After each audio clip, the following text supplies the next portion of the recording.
Bienvenido, Gustavo. Ya estamos en vivo. Ya estamos grabando, así que Ok.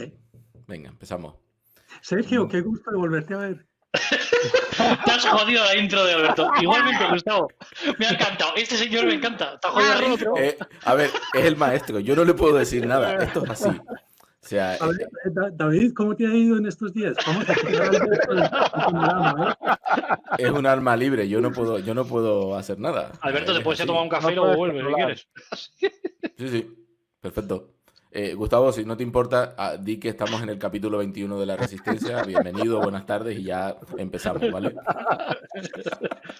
Capítulo 21 de La Resistencia, les presento a Alberto Díaz. Vale. Buenas Así, tardes, vale. Gustavo, ¿cómo estás? Bien, aguantando frío. Bueno, pero es lo que tiene estar ahí en ese norte, ¿no? Ya, toca ganarse la papita con algo. Bueno, por si alguien no lo conoce, tenemos a Gustavo Vélez. Gustavo Vélez es, bueno, pues alias el maestro. Ahora mismo está trabajando como consultor de DSM en Sogeti. Y lleva muchos años, desde el año 2007, siendo MVP de Office, ahora de Office y antes de SharePoint, ¿no? Gustavo, ¿echas de menos ser MVP de SharePoint? Echo de menos a SharePoint. Ser MVP de SharePoint. En realidad, cuando me cambiaron el título a MVP de Office, ni cuenta me di. Me vine a dar cuenta 6 meses después o una cosa así que llegó un email. En realidad, la diferencia es ninguna, ¿no? Entre otras cosas, la foto que están mostrando ahí es una falta de respeto. Porque si Una dicen, falta de respeto. alias el maestro, a los maestros hay que tratarlos con respeto. Y eso es una falta de respeto. Qué mayor respeto de que sigues igual, que eres eterno, ¿sabes? No has cambiado ni una mejilla, vamos, estás clavado, ¿sabes? Yo he flipado con la foto esta.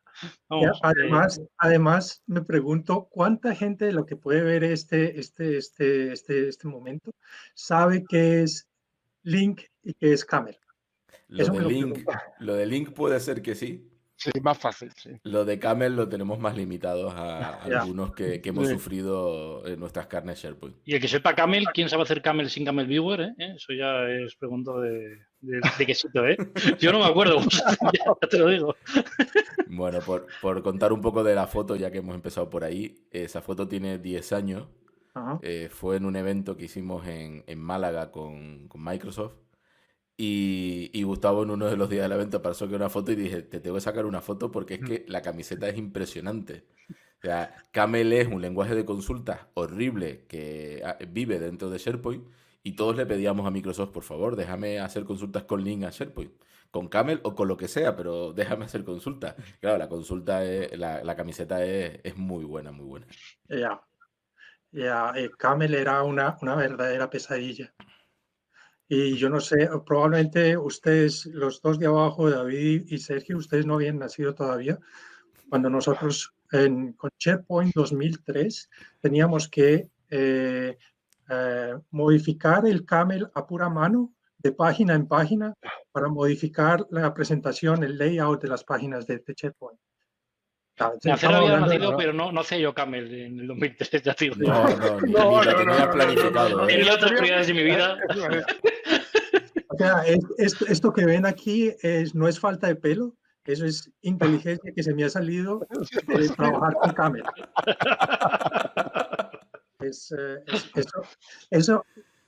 Saber eso ya era suficiente motivo para no trabajar con SharePoint.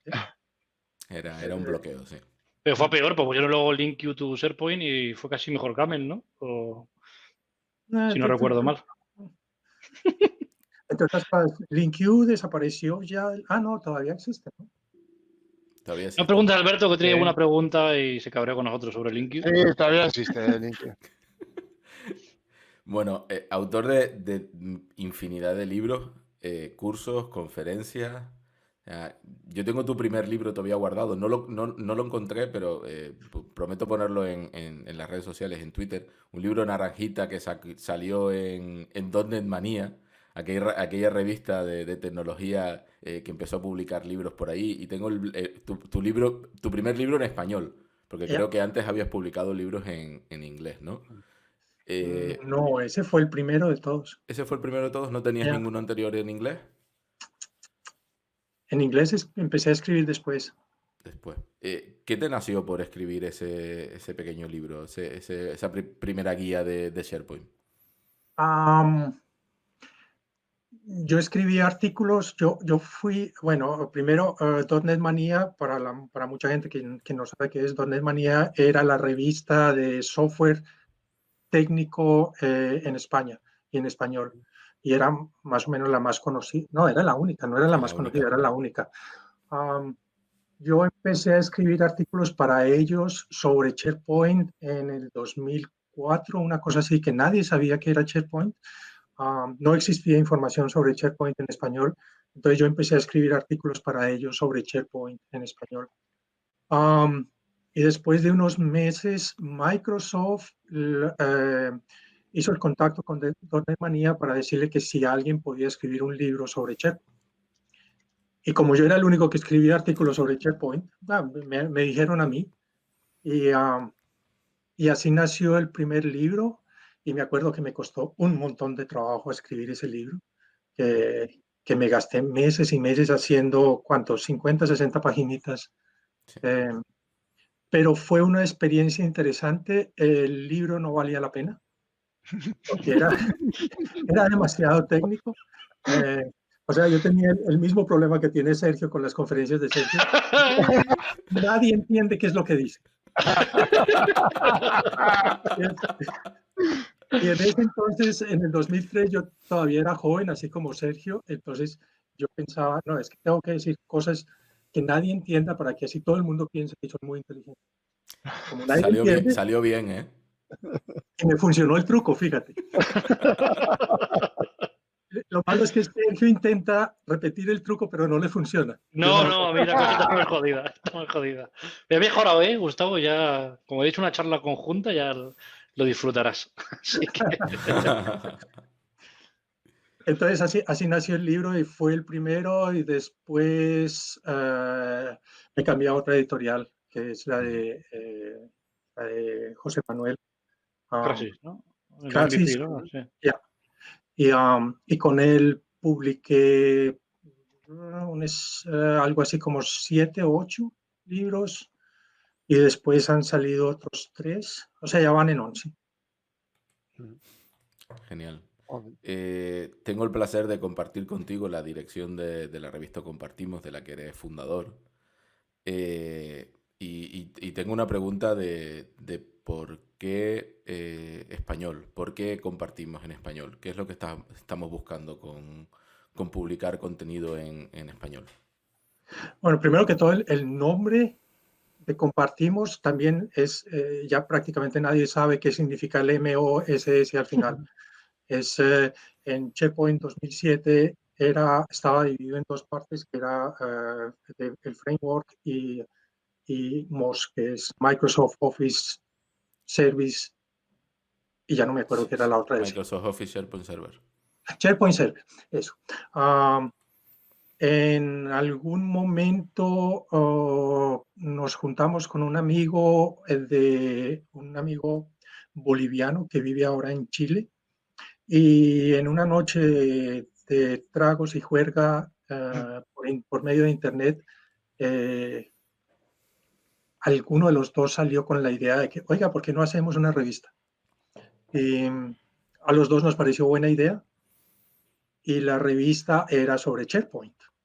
Y nos pusimos a pensar qué nombre, y él fue el que salió con el nombre de, ok, le ponemos Compartimos, con una S al final, con otra S al final, quedamos como MOS y como Compartimos, y la idea era exactamente lo que el nombre decía, era compartir los conocimientos que nosotros teníamos, que habíamos conseguido años de trabajar con SharePoint en la comunidad, y sobre todo en la comunidad en español.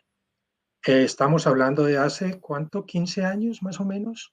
En ese entonces prácticamente no existía información sobre SharePoint en español. Era muy, muy poca. Y por eso era la idea ok, toda esta información que encontramos en inglés por todas partes en Internet, hay mucha gente que no entiende inglés, que no lee inglés. Toda esta gente se está quedando sin información. ¿Cómo podemos hacer para popularizar un poquito la tecnología de SharePoint y hacerla más accesible, no solamente en España, sino también en Latinoamérica? Y de ahí nació la idea. Con, con este muchacho hicimos 3 revistas al principio, si no me acuerdo mal. Después él, por problemas personales, se salió de la revista y era demasiado trabajo para mí solo. Entonces la revista dejó de funcionar por unos 7, 8 meses, 9 meses, casi un año, hasta que otro excelente amigo uruguayo, Fabián y más, una vez hablando con él me dijo, oiga, ¿por qué no revivimos la revista? Y en efecto lo hicimos y después, como necesitábamos gente que nos preparara el café y nos hiciera cosas, metimos a Alberto y a Juan Carlos González, que ustedes también lo conocen. En este momento la revista va por el número 45, si no me acuerdo mal, Alberto. Sí. 45 ya. Y ya estamos preparando el número de diciembre y, entre otras cosas, un poquito de propaganda. Si alguien quiere poner propaganda en la revista, se lo agradeceríamos. La revista siempre ha sido sin ánimo de lucro, pero de todas formas tenemos gastos para la edición de la revista, para la creación de los PDFs y algunos pesos, euros, dólares, lo que sea, extra no nos caerían mal. A pagar a los Eso es. autores, ¿no? Que empezar a pagarles, ¿no? A menos los residentes, ¿no? Eso no lo hemos dicho nunca, ¿eh? Rascando, sí, señor. Ya, no, sí hemos pensado en pagarles a los autores, pero después de que paguemos el Rolls Royce de nosotros cuatro, entonces, con lo que sobre de ahí, les pagamos a los autores. Eso Tuve que es. pagar la gasolina, ¿no? Ya, entonces, Alberto no quiere un Rolls Royce, él quiere un Mercedes-Benz. Va a salir más barato. Ya, no hay problema. Entonces, ahí con lo que nos sobre de dinero le pagamos a los autores. Mira, entonces espero mi fit. A ver, Bueno, cuando... hubo un año, tengo que decirlo, que hubo un año que sí que teníamos dinero de sobra. Y en alguna de las conferencias regalamos camisetas y apoyamos un poco, ayudamos con esa conferencia, ¿vale? Con lo que... ¿Por qué no dices la verdad, Alberto? ¿Alguna vez nos emborrachamos con el dinero de la revista? Sí, pero después lo ponemos nosotros, o sea que al final eso no sirve de nada. Alguna vez nos pagamos unas cuantas cervezas para nosotros, pero eso fue probablemente una vez en los 15 años. No está mal, no está mal. Gustavo, tengo que preguntarte, ¿qué hace un colombiano en Ámsterdam? Sobre todo por clima, y por cultura. O sea, son culturas muy diferentes, climas diferentes. Fíjate, clima no es muy diferente. O sea, yo nací en la segunda ciudad de Colombia, que es Medellín. Es caliente, pero me crié cuando yo tenía 5 años, se cambió toda la familia a la capital, que es Bogotá. Y Bogotá queda a 2.600 metros de altura sobre el nivel del mar, lo que significa que es frío y que llueve mucho. Entonces, el clima es diferente en el sentido de que aquí cambian con las estaciones. En Bogotá es todo el año el mismo clima, o sea, todo el año llueve y todo el año hace frío.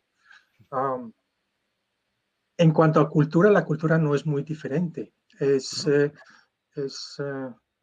como decir si hay un cambio de cultura si vienes de España a Holanda. En realidad, en cuanto a religión es lo mismo, en cuanto a ciertos valores, digamos, de que toda la gente es igual, de que las mujeres tienen la misma capacidad que nosotros. Todos estos valores humanísticos son los mismos que tienes en Colombia. Entonces no hay un cambio cultural excesivo no lo hay, no. Ujú. ¿Qué hago yo aquí? Aquí me quedé yo anclado hace 30 años. Iba andando por el mundo, estuve andando por Latinoamérica 3 años y 1 año por aquí en Europa, con la mochila al hombro. Y alguna vez llegué aquí a Ámsterdam y me encantó la ciudad, me pareció muy linda. Seguí camino. Cuando estuve aquí por primera vez conocí a una señora y ocurrió lo que Ahí tenía está, que ahí está ocurrir. el motivo. Ahí está el motivo. Ah, Y después yo pasé aquí como 1 mes primero y después seguí para Escandinavia y pasé un invierno en Escandinavia y después regresé y me quedé. Entonces, la razón es banal, es esas cosas que Hombre, pueden suceder. el canal tiene su atractivo. Ya. Toda la ciudad, o sea, Ámsterdam es una ciudad muy interesante culturalmente, visualmente es preciosa, um, con el agua, con los canales, con um, las casas, sobre todo el centro histórico. Y culturalmente también es muy interesante porque aquí hay gente de todo el mundo. Entonces tienes restaurantes de todo el mundo. Te encuentras por la calle gente hablando en todos los idiomas del mundo. Um, es muy rica culturalmente en cuanto a intercambio con otros tipos de gentes. Y además es una ciudad abierta, muy receptiva hacia los extranjeros. Um, Ujú. y me quedé. Y no creo que me muera aquí, pero por los próximos cuantos años probablemente sí estaré aquí. Y ¿Contesta eso tu pregunta, Alberto? Sí, sí, Sí, sí, perfecto. sí, está muy qué bien, está muy bien. contundencia, qué Bueno, maravilla. sí, sí, sí, sí. Vale, Y Alberto, te vete has que da- ya no puedo mejorar esto. No, no, última pregunta, que creo que esta es importante. Te has lanzado a escribir un último libro hace poco. Y cuando lo ves, cuando lo ves un poco la previsualización del libro y tal, es un formato diferente. Cuéntanos un poco qué estás buscando con este nuevo modelo de libro que has hecho. Um, a mí siempre me ha gustado mucho escribir y por eso han sido todos estos libros que también hemos escrito contigo, Alberto, que han salido. Eh, Siempre me ha parecido muy interesante escribir y quiero seguir haciéndolo en el futuro. El problema con libros técnicos y sobre todo con libros sobre informática, el libro tradicional, es que la informática en este momento avanza a tal velocidad que un libro en papel publicado y vendido en una librería es obsoleto totalmente en 6 meses. Ujú. Eh, si escribes algo sobre Azure o sobre Office 365, Microsoft cada mes está metiendo nuevas cosas, cambiando cosas, retirando cosas. Entonces, la vida que normalmente tenía un libro de, digamos, 3 años o 4 años, ahora no sería de 3 meses. De ahí salió la idea, que no es una idea mía, sino que es idea de un amigo que lo empezó a hacer con otro libro en Inglaterra. Este, el libro tiene que evolucionar con la tecnología, lo que significa que el libro hay que venderlo, pero también vender una suscripción para Ujú. los próximos 12 meses o 1 año.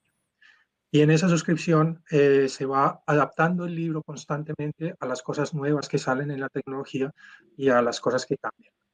El libro es sobre desarrollo en Office 365. El tema es infinito. En este momento el libro tiene casi 800 páginas. En 6 meses ha crecido 200 páginas. Eh, y el libro se consigue solamente en formato electrónico, en PDF. Eh, el libro está hecho de tal forma que el texto está separado del código. Hay infinita cantidad de rutinas de código allí. Um, Está hecho de tal forma que podemos cambiar el texto muy rápidamente y cambiar el código por el otro lado y después por medio de software las dos cosas se mezclan y sale un PDF de todo el libro. Entonces, permite que, por un lado, se puedan manejar los textos por gente que no es técnica, o sea, la correctora de inglés, de estilo, no tiene ni idea de software, entonces ella puede corregir el texto separado del código, que es el código lo manejo yo. El libro es interesante como concepto, es una cosa relativamente nueva, como les digo, no es el primer libro y no es una idea original. El libro es todo en inglés porque el mercado es en este momento en inglés um, lo que a mí me interesa del libro es que se venda. Ya el trabajo de escribir libros gigantescos como los que nosotros escribíamos sobre SharePoint, yo creo que ya no se va a hacer más.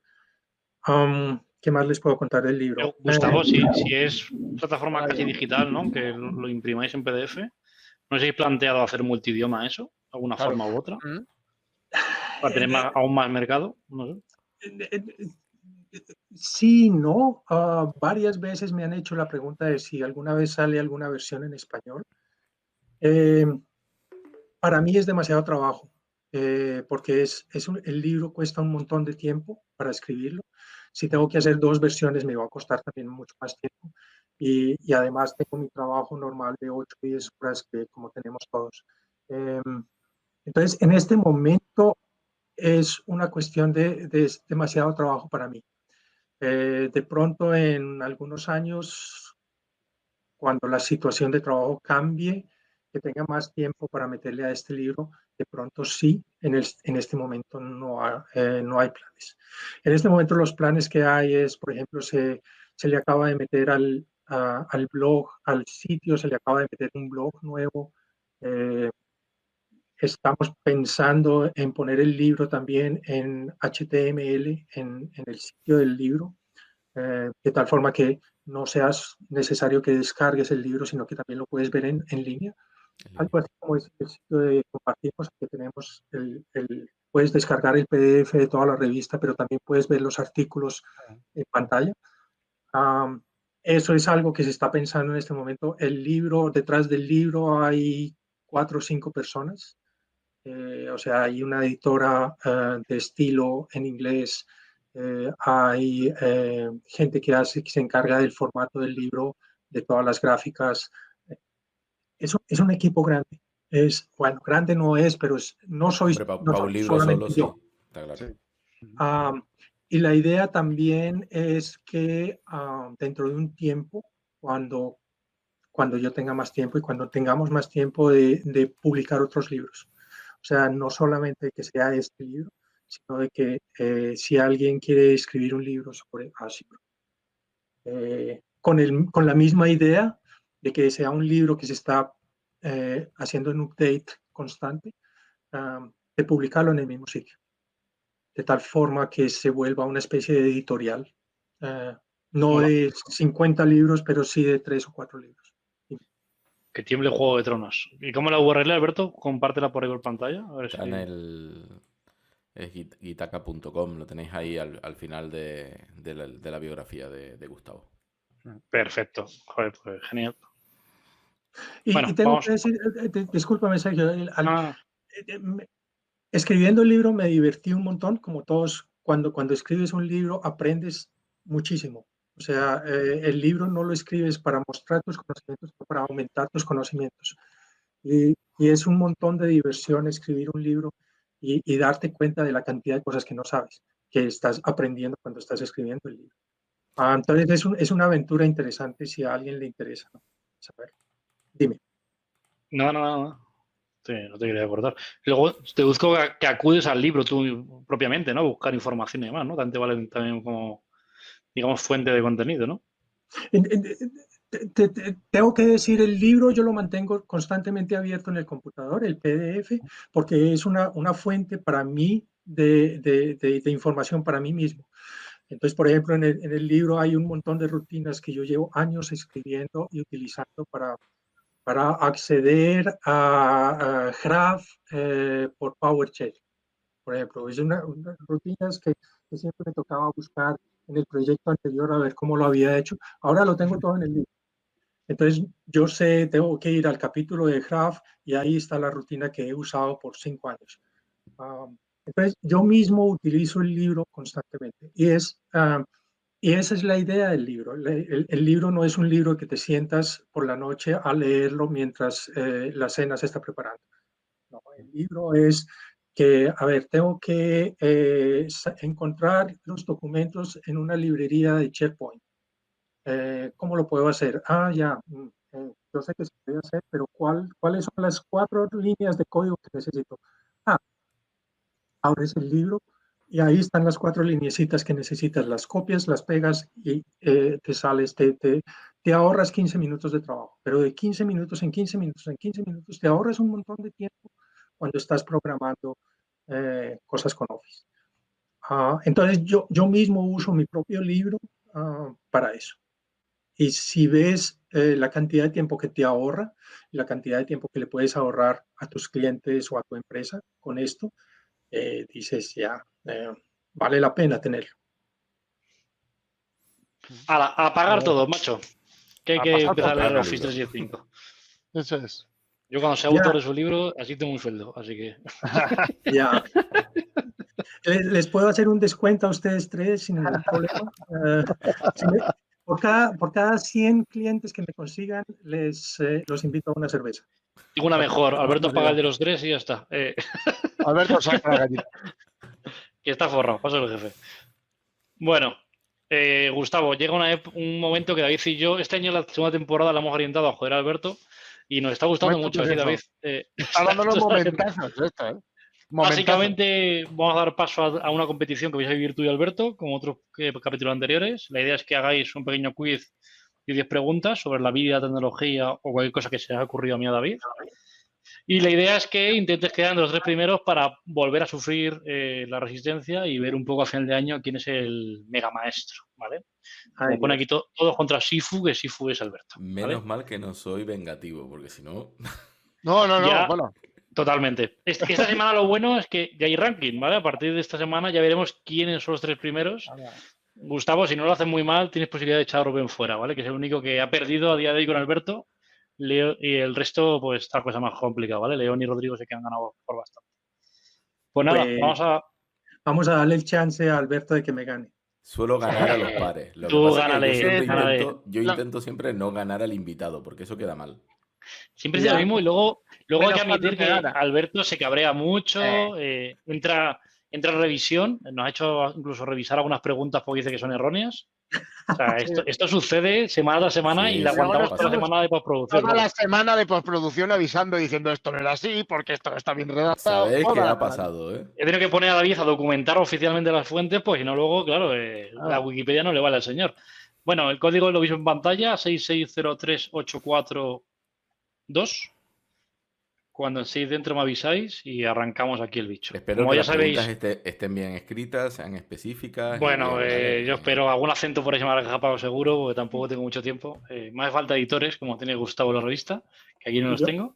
Y yo espero que Alberto haga su mejor esfuerzo para perder. Bueno, pues en pantalla vamos a arrancar. Vais a ver aquí las preguntas, aunque se las iré yo leyendo, y David un poco apostillando lo que quiera, como siempre. Capítulo 21, Resistencia, allá vamos. ¿Cuándo salió al mercado SharePoint Server por primera vez? Venga, leña. 28 de marzo de 2001, 28 de marzo de 2002, 28 de enero de 2001, 28 de enero de 2002.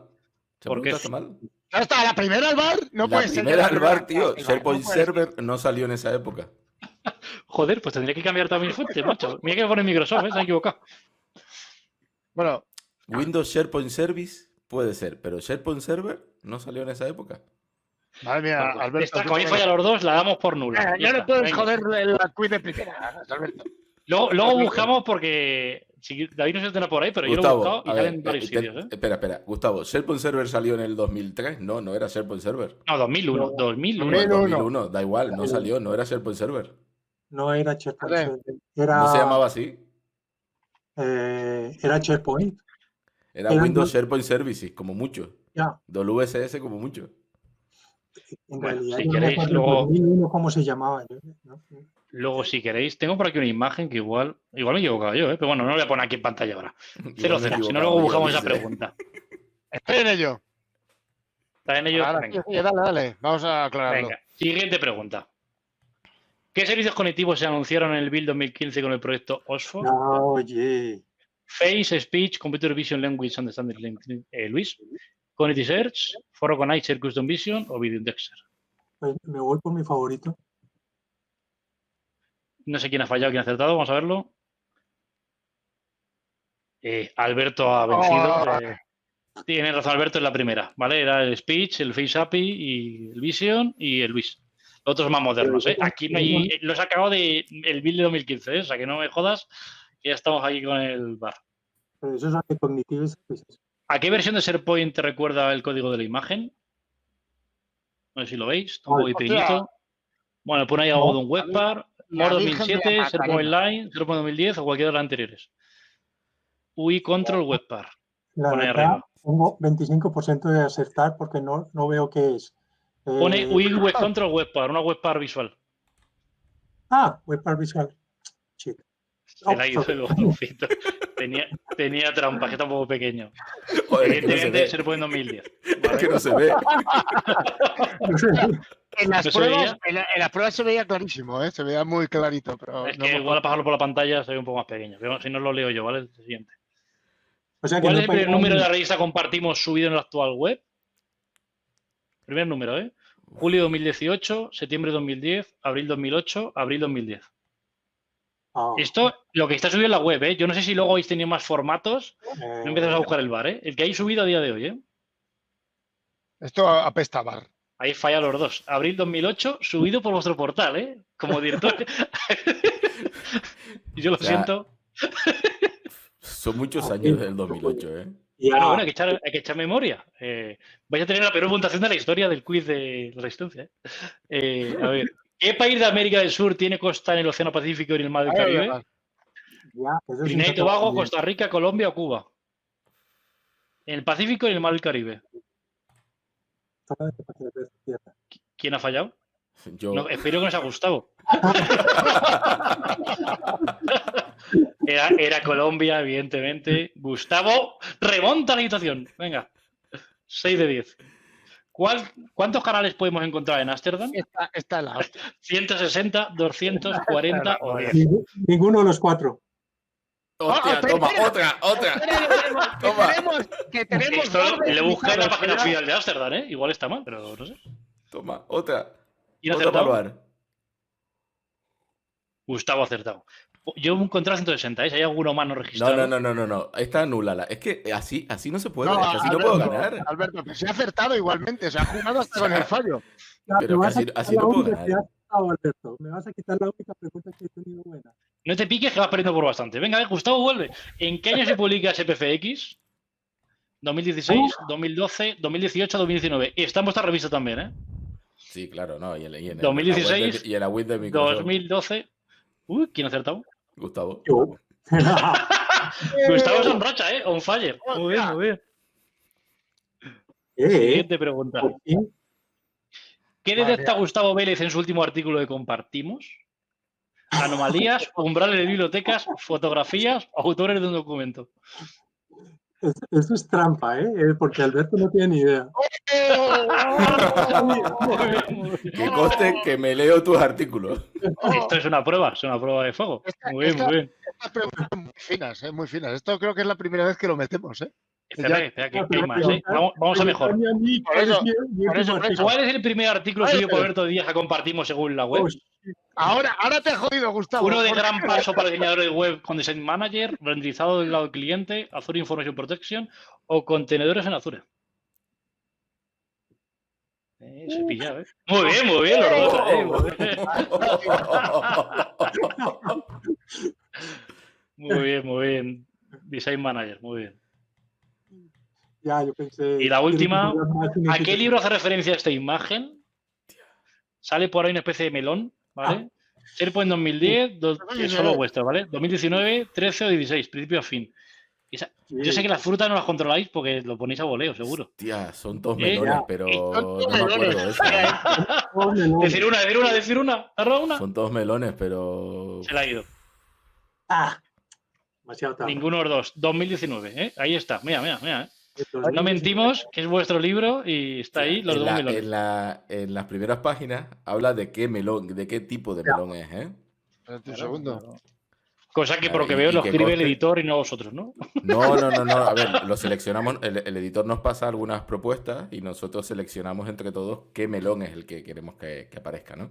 La Y Virgen. si no me equivoco, ese melón de 2019 era conmemorativo por algo, ¿no?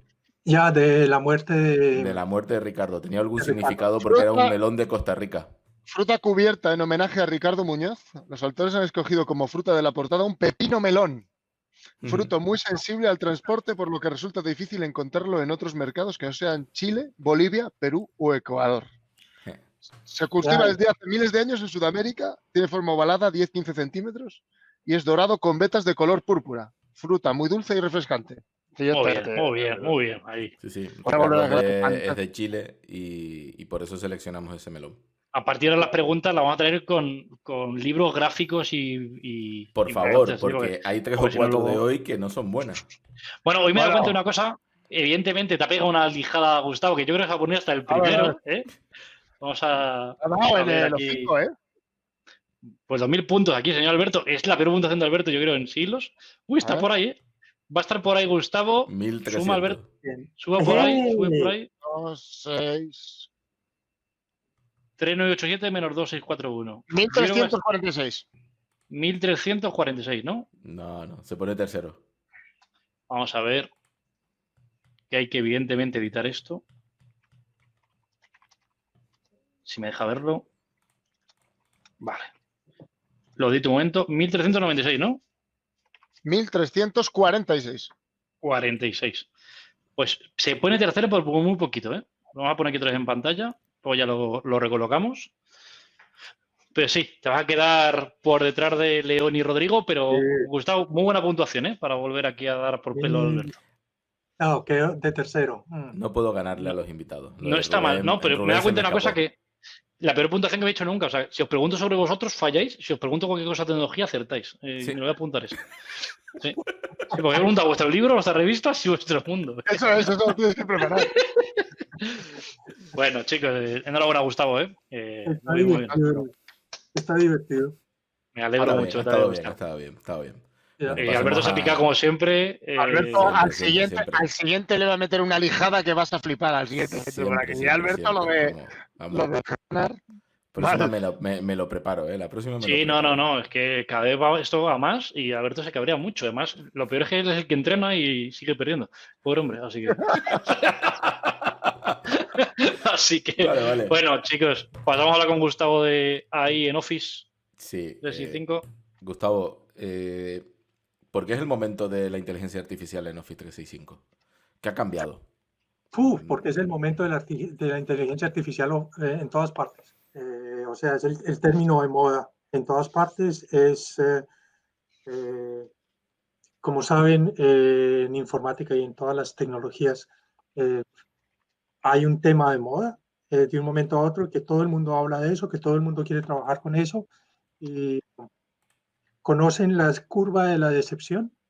Es una curva que Gartner hizo alguna vez de cómo suben estos temas de moda en cuanto a utilización de la gente, y los temas suben muy rápidamente de popularidad, llegan a un punto tope en el que la gente dice, ok, ya sé todo esto y ahora cómo lo voy a utilizar, y la curva tira para abajo hasta que encuentra un punto inferior en su popularidad, y de ahí empieza a subir poco a poco de nuevo, pero con una curva mucho más lenta de subida.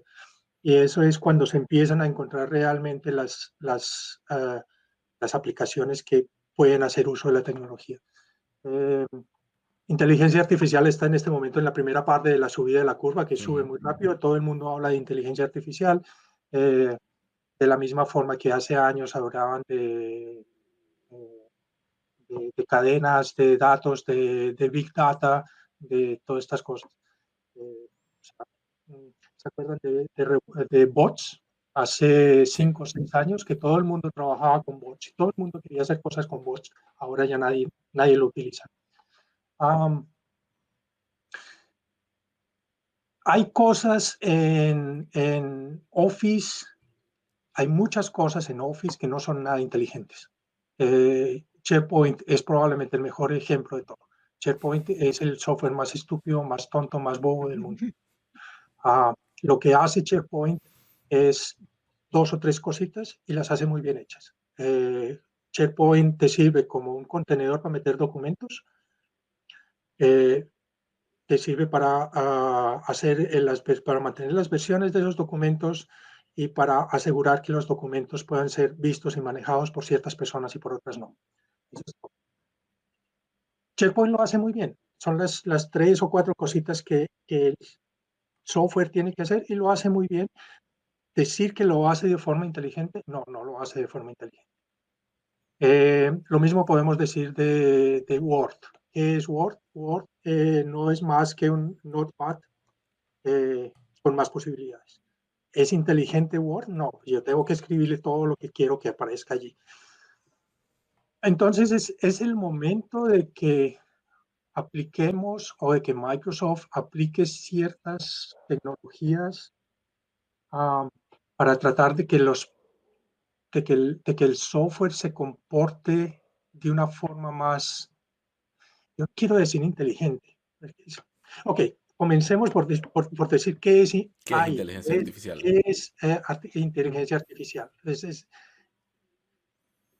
Inteligencia artificial no es más que un mecanismo que es capaz de percibir su medio ambiente para adaptarse y hacer el trabajo más efectivamente.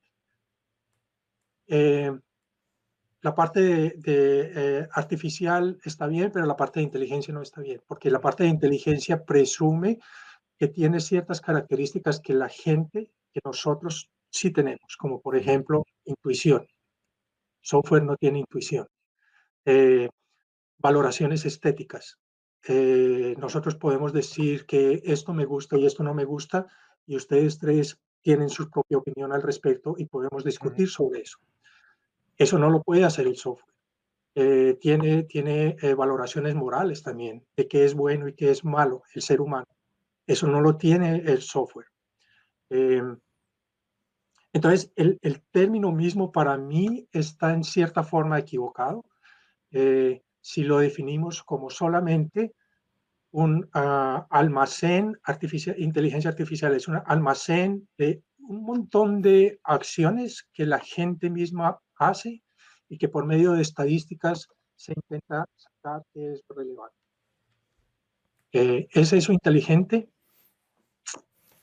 Según el mercado entiendo que sí, pero yo estoy contigo, ¿no? Al final creo que el término inteligencia artificial no es realmente exacto, porque cuando una persona piensa en inteligencia, piensa en la inteligencia humana y piensa en esas cosas que estás comentando tú que a día de hoy, ¿vale? Y quiero decir a día de hoy, pues no se sabe lo que va a venir a futuro, no se puede hacer con software, ¿no? Al final llamamos inteligencia artificial a una serie de algoritmos, a lo mejor de machine learning o de deep learning, que lo definimos o los englobamos en ese mundo, ¿no?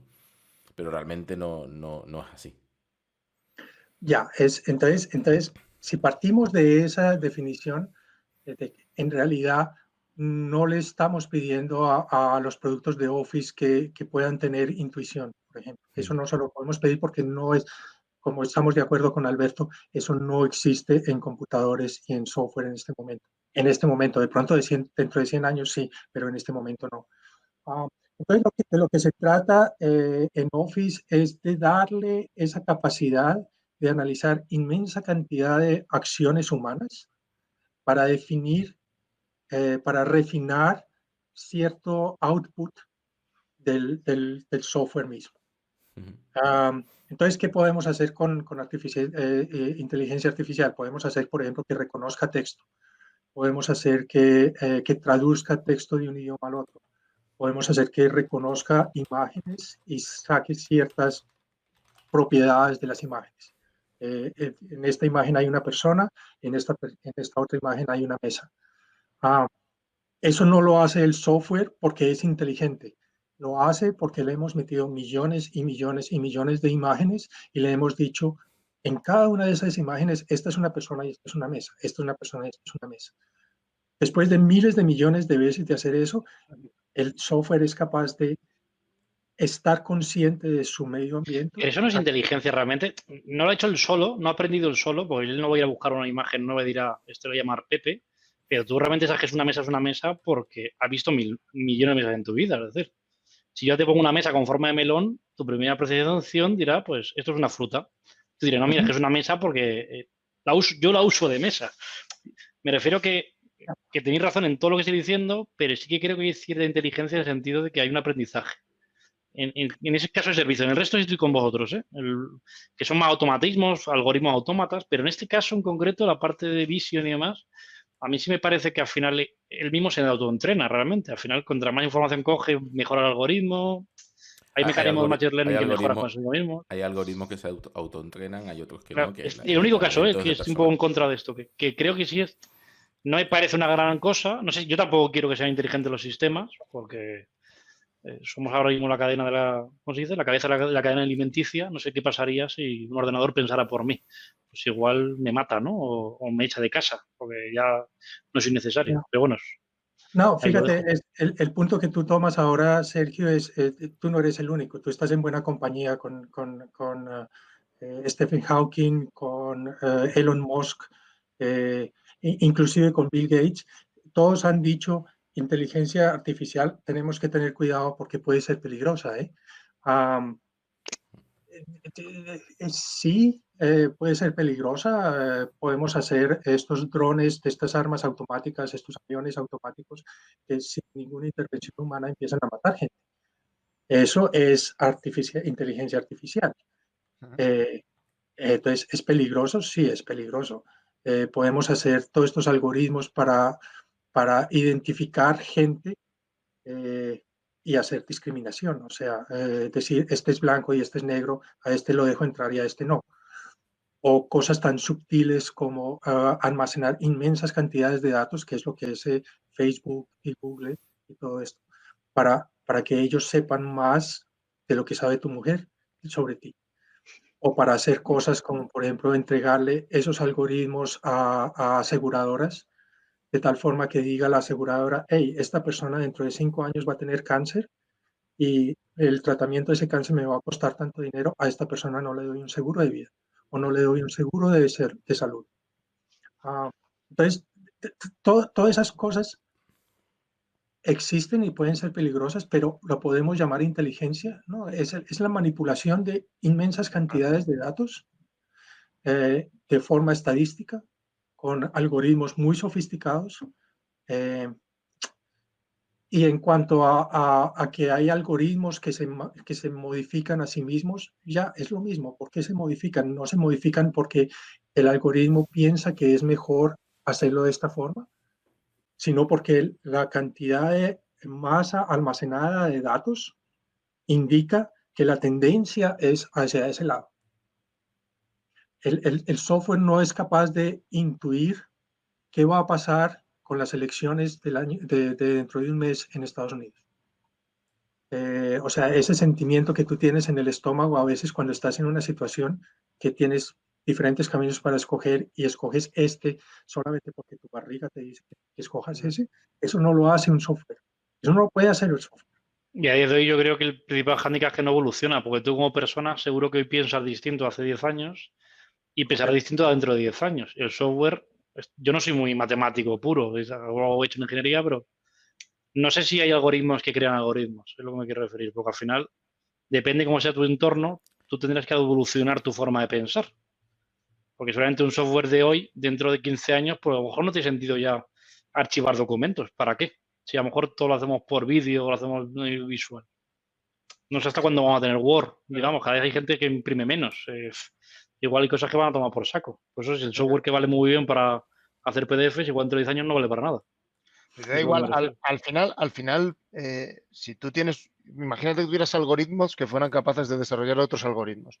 Al final, siempre van a trabajar en base a unos patrones o a una, ¿sabes? A una proyección de, no van a ser capaces de discernir Por eso ahí sí que es verdad que la diferencia a lo mejor de llamarle inteligencia, porque esa parte de ser capaces de discernir fuera de una tendencia y decir, pues voy a actuar así, en función de los datos, estrictamente de los datos, no sé si se puede llegar a llamar 100% inteligencia, porque al final perdón, toda la parte de lo que decía Gustavo del tema de intuición o simplemente de la experiencia adicional, de lo que está alrededor de meramente la proyección de unos datos, no sé si se puede llegar a considerar en sí mismo inteligencia. Por el momento yo no veo que eso ocurra, aunque hay gente trabajando en cosas como ya no AI, sino AGI, que es Artificial General Intelligence, que son algoritmos que tratan de simular la forma como la gente piensa. Entonces habría que definir, por ejemplo, qué es intuición. Intuición es... ¿De dónde viene intuición? ¿Cómo llegamos nosotros a tomar una decisión intuitivamente? Es porque nosotros tenemos la capacidad de analizar inmensa cantidad de datos que tenemos almacenados en la cabeza y hacer una extrapolación hacia esa situación. Si es así, eso de pronto un computador lo podrá hacer dentro de 15 años, como dice David.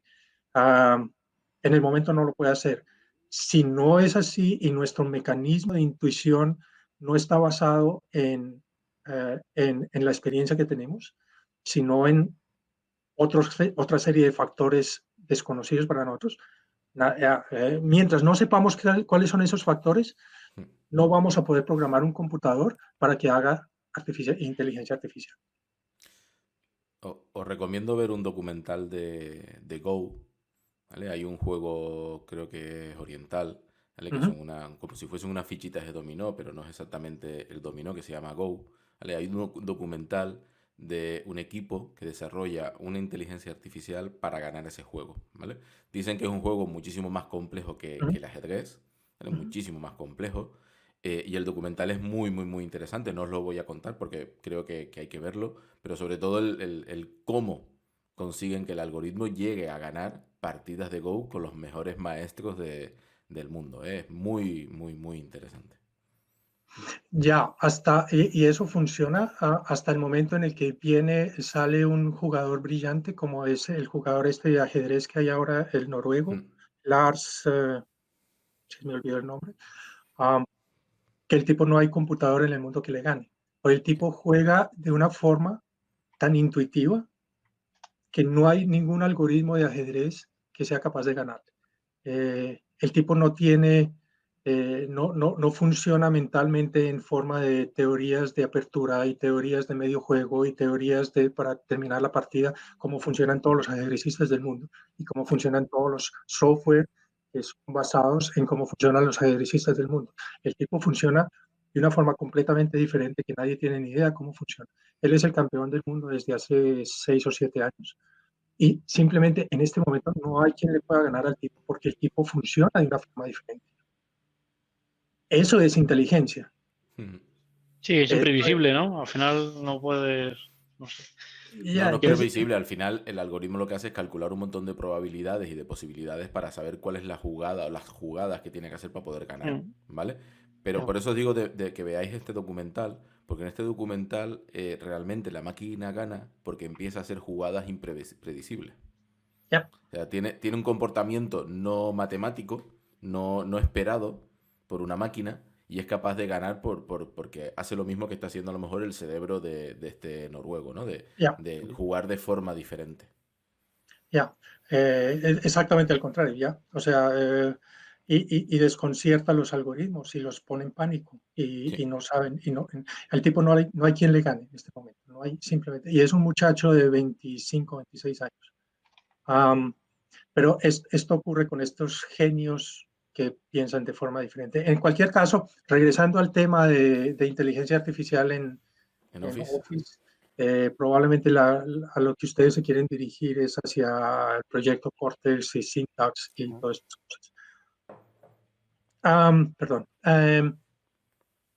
Entonces, ¿cómo podemos hacer para que, por ejemplo, SharePoint sea algo más inteligente de lo que es en este momento? Digamos que algo más amistoso de lo que es.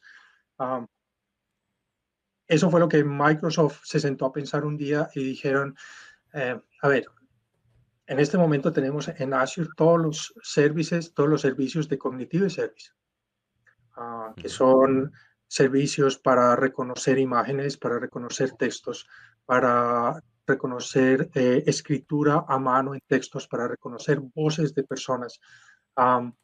Son algo así como 25, 30 servicios. Alberto me puede ayudar con la cantidad. Son servicios todos basados en inteligencia artificial, lo que significa que son servicios que los resultados mejoran constantemente con la utilización. Y Microsoft se puso a pensar, hey, ¿cómo podemos aplicar estos servicios de inteligencia en SharePoint y luego en otros productos de Office? Now, con cosas muy sencillas, como por ejemplo reconocimiento de imágenes, que es una de las cosas que hace Project Syntex en este momento, que tiene una semana de haber sido lanzado, que es demasiado caro, que es... a la línea de flotación, ¿no? Ya, o sea, tienes que pagar $5 por usuario por mes, ¿eh? ¿Y ese licenciamiento de Syntex, Gustavo, va por el mundo Power Apps y iBuilder o es otra cosa aparte? Sí, no. Hay una parte de Power Platform que es el iBuilder, ¿no? iBuilder. iBuilder. Ok. El problema más grande con inteligencia artificial es que está basado en modelos. Los modelos no son más que una extrapolación de lo que es una realidad de un problema. Y es una extrapolación matemática.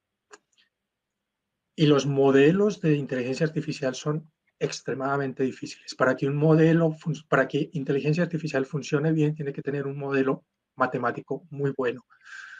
No son muchas las personas en el mundo que son capaces de hacer modelos matemáticos suficientemente buenos. ¿Qué hizo Microsoft? Microsoft dijo, ok, ponemos una serie de modelos que son preestablecidos. Por ejemplo, en iBuilder, si no me acuerdo mal, son unos 5 o 6 modelos. Y hacemos que una serie de procesos se adapten a ese modelo, de tal forma que podamos usar un modelo y que la gente que quiera utilizar inteligencia artificial no tenga que hacer sus propios modelos matemáticos. Entonces, en el iBuilder de Power Platform hay un modelo, por ejemplo, para extraer datos de formularios. Hay otro para traducir texto. Hay otro para leer, entender texto y sacar, por ejemplo, el sentimiento de texto.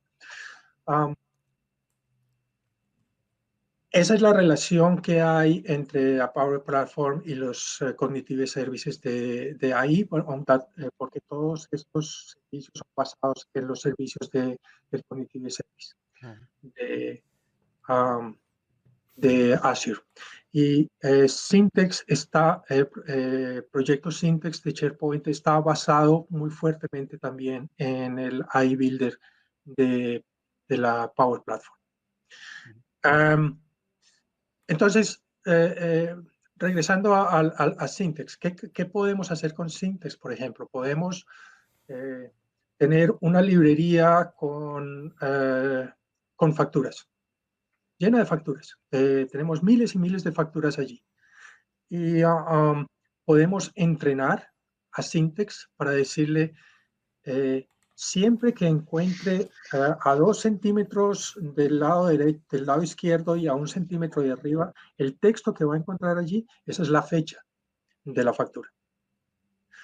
Y le mostramos esto en 5 o 6 documentos, facturas, a Syntex, y con eso Syntex puede extraer la fecha de la factura de todos los miles de documentos que hay en la librería, sin intervención mía. ¿Esto de propio SharePoint lo haces? Ya, entonces Syntex es de SharePoint, es un componente de SharePoint. Entonces, lo que hace Syntex es, primero lo entrenamos diciéndole, una de las partes de Syntex es diciéndole, esta parte del texto es la fecha, esta es la parte, es el nombre, esta es la empresa. Y él coge, lee todos los documentos que hay en esa librería, saca esos 3 o 4 datos y los convierte en metadata para la librería. Cuando están en metadata, podemos buscar por la metadata, entonces podemos decir, deme todas las facturas del 2020.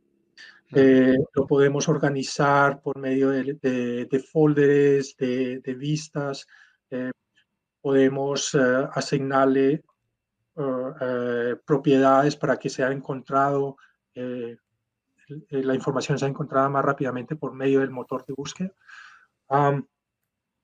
De eso se trata, no se trata de más. Entonces, Syntex lo que hace es utilizar la infraestructura que ya existe en Azure, en los Cognitive Services de Azure, para realizar cierto trabajo automatizado en la información contenida dentro de SharePoint. La idea es también que no va a ser solamente SharePoint, sino todos los productos de Office. Entonces, eso mismo lo vas a poder hacer con Word, por ejemplo, o con PowerPoint. Syntax es el primer producto de una iniciativa mucho más grande de Microsoft, que es el proyecto Cortex. El proyecto Cortex incluye otras cosas, como por ejemplo hacer relación de conceptos entre información de diferentes fuentes. Entonces, por ejemplo, podemos definir, tenemos un documento Word en donde está la palabra París, y tenemos una hoja de cálculo guardada también en alguna parte de SharePoint que dice algo de París, y tenemos una presentación de PowerPoint con algo de París, y Cortex intenta hacer relación entre todas esas fuentes de información diferentes y demostrárnoslas en un graph. De la misma forma que hace Delph. Delph hace un graph, una base de datos de graph, en donde están relacionadas personas con conocimientos, con documentos, con textos. ¿Cómo lo quieren presentar en Proyecto Cortex? Lo presentan de tal forma que abres un documento Word y te salen palabras subrayadas, pones el puntero de tu ratón sobre esa palabra y te sale una carta, te sale un desplegable de estos, en donde te dice, este texto está también en este documento de Excel. Y esta persona está trabajando sobre esta aplicación de PowerPoint que también tiene relación a eso. La idea es que la información no es aislada dentro de SharePoint, sino que está todo relacionado con todo. Es una idea interesante, yo no sé si yo lo utilizaría alguna vez.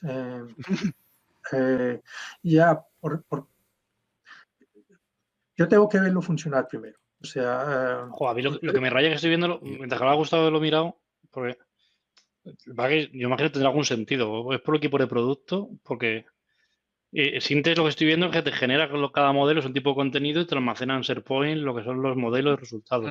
En cambio, eBuilder lo hace igual con Command Data Service. ¿Quiere decir esto que si yo tengo un modelo que quiero entrenar tanto en mi CMS como en mi ERP, tengo que hacerme 2 modelos y 2 entrenamientos por separado?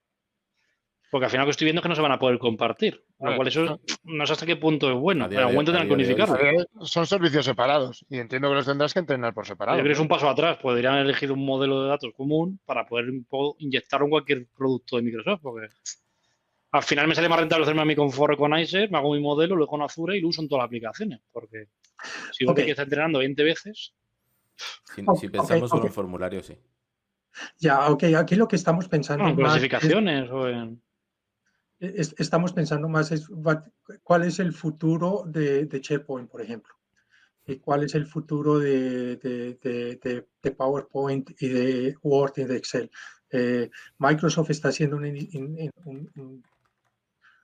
desarrollando una idea en este momento que dice Word no existe más, Excel no existe más, PowerPoint no existe más, existen documentos. Y en un documento metes todo allí. O sea, en un documento tienes un pedazo de texto, tienes una hoja de cálculo, tienes una presentación y es un documento. Eso es probablemente más cercano a lo que tú dices, Sergio, de que toda la información no está containerizada, no está en containers, sino que es información. ¿Qué es Teams en este momento? Teams es un aglomerador de información.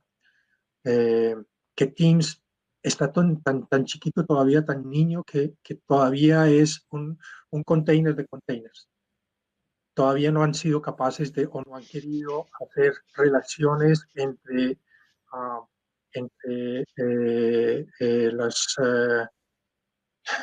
los documentos Word y los ¿cómo se llama esto? Y los planners. Tienes un planner y tienes un documento Word. Los dos pueden relacionarse, pueden tener una relación, pero eso Teams todavía no lo sabe. Pero de pronto en el futuro sí lo podrá saber.